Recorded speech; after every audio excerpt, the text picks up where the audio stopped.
beaucoup plus cher. Et là, la réparation coûtait seul, le devis de Boeing tout seul, était de 47 millions de dollars pour la coque, le fuselage.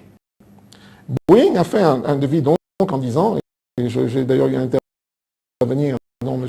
Gongan, parce que j'étais choqué parce que j'entendais quand, par inadvertance, j'ai suivi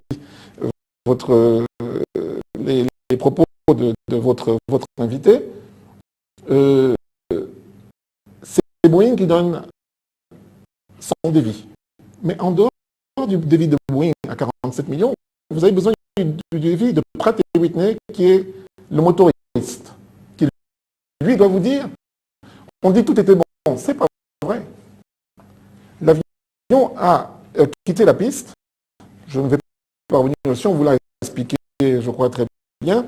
Mais lorsqu'il est entré dans le truc, il y a les moteurs d'un côté qui ont pris de la terre, ont raclé le sol. Tout ça doit être révisé. Le motoriste doit dire combien il estime le débit pour se faire. En dehors de cela, l'avion est arrivé sur une buse d'évacuation d'eau et le train avant est entré dedans et s'est complètement cassé. Au point où il est remonté à l'intérieur de la cabine en première classe. Tout le système électronique de l'avion se trouve dans le nez et dans cette partie. Donc ça vous fait, et je tiens à vous signaler aussi que le système électronique de l'avion représente environ 30 à 35% du coût d'un avion. Tout est perdu. Il faut attendre aussi que l'équipementier de l'électronique vous donne son devis. Quelques mois après, nous avons eu, donc, globalement, il fallait à peu près 70 millions de dollars pour réparer cet avion, qui n'en valait à l'Argus que 18 millions.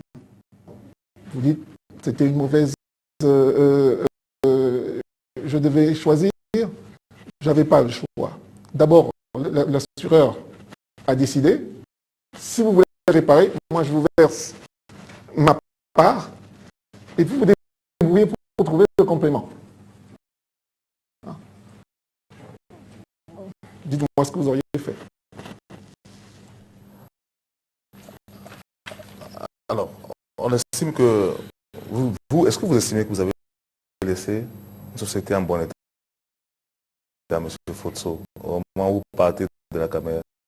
Est-ce que vous n'avez pas profité aussi pour surendetter la compagnie par rapport à votre banque, enrichir votre famille? Monsieur Gongan, il faut bien comprendre comment fonctionnent les banques.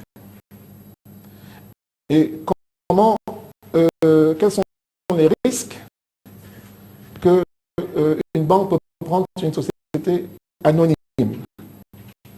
La Camer, bien que l'État soit majoritaire, est une société anonyme. Ce qui veut dire qu'elle peut être liquidée.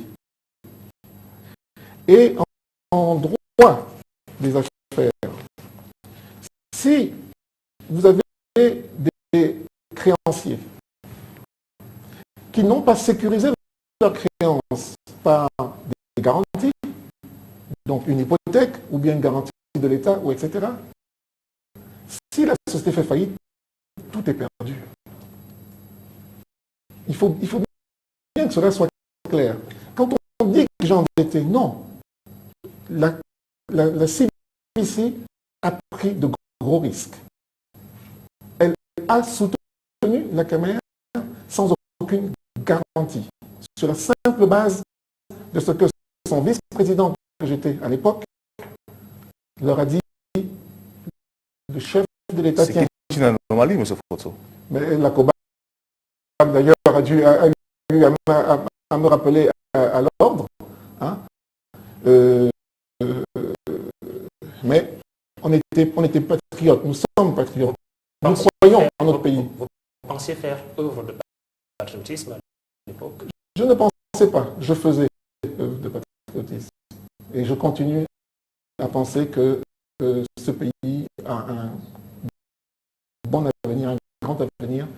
Et vous en êtes d'ailleurs la preuve, parce que quand je vois de jeunes personnes comme vous, aussi déjà aussi percutantes, comme si vous aviez des dizaines d'années de bouteilles. Merci Michel Fotso. Vous affirmez donc que à votre départ, vous avez laissé la Camer en bon état. Permettez-moi de vous donner quelques éléments, vous apprécierez vous-même.